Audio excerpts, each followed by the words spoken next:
ठीक है, मैंने मान लो यहाँ पर एक रेजिस्टेंस बना दिया और यहाँ पर मैंने एक सपोर्ट बना दिया, तो आप देखोगे कि हर बार रेजिस्टेंस और सपोर्ट इतने एक्यूरेट क्यों होते हैं कि जब भी कैंडल को रिजेक्शन बनती है नीचे आ जाती है, यहाँ बनती है तो ऊपर चली जाती है। इसका मतलब तो समझो, इसका मतलब है कि अगर मैं पेंडिंग ऑर्डर लगा भी दूंगा ना इस रीजन में, बड़ा सा स्टॉप लॉस लगाकर यहाँ पर भी मेरी ट्रेड तब भी लग जाएंगी और यहाँ से यहाँ फेवर में आ जाएगी, यहाँ से यहाँ फेवर में आ जाएगी। ये चीज अगर तुम सीख लोगे ना, तुम्हें मार्केट में बैठना नहीं पड़ेगा घंटों तक बैठने की जरूरत नहीं। एक बार मार्केट की मूवमेंट प्रिडिक्ट करो, उसके बाद ऑटोमेटिकली आप बता सकते हो। जस्ट लाइक देखो, मार्केट यहाँ चली गई, एग्जैक्ट यहाँ गया, मुझे कैसे पता चलेगी मार्केट यहाँ गई? मार्केट मान लो यहाँ तक थी, तो मैंने क्या करा, मार्केट को यहाँ से लेके यहाँ तक की मूवमेंट को प्रिडिक्ट करा सबसे पहले और मैंने यहाँ तक लगा दिया। अब मैंने कहा भाई मार्केट यहाँ तक जा सकती है, ठीक है, मैं एक ट्रेड लूंगा और एग्जैक्ट यहाँ लगा दूंगा और थोड़ा सा स्टॉप लॉस ले लूंगा और फिर यहाँ तक का स्टॉप लॉस क्रिएट कर दूंगा एग्जैक्ट यहाँ तक का। मार्केट आएगी, मेरे को प्रॉफिट करके चली जाएगी, ठीक है। मैंने ये प्रिडिक्शन करा था शाम को 5 बजे, सुबह के 5 बजे, सुबह के 5 बजे मैंने प्रिडिक्शन कर लिया। अब मैं सो गया, सोने के बाद उठ के देखता हूँ मेरे सुबह शाम के 6:30 बजे तक मेरा प्रॉफिट हो गया। उसके बाद मैंने देखा जब अगर मार्केट यहाँ आती है, अगर यहाँ मार्केट इस रीजन में आती है, सेकंड कंडीशन ध्यान से समझ, सेकंड कंडीशन है कि अगर मार्केट मेरा दोबारा टेक प्रॉफिट पे आ जाती है यानी कि इस रीजन पे, तो मैं क्या करूंगा,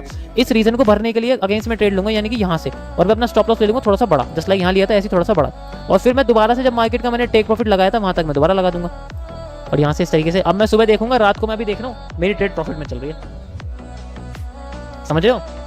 तो ये स्पाइडर वेब के तरीके से आप पता कर सकते हो। स्पाइडर वेब की जो है स्ट्रेटेजी होती है, सिर्फ ये सिंपल एक कॉन्सेप्ट है, और भी बहुत सारे हैं कि कंसोलिडेशन से कैसे बचेंगे, फिर हमें जो है स्ट्रक्चर के ब्रेक होने का कैसे वेट करना पड़ेगा, बहुत कॉन्सेप्ट्स आते हैं इसके अंदर।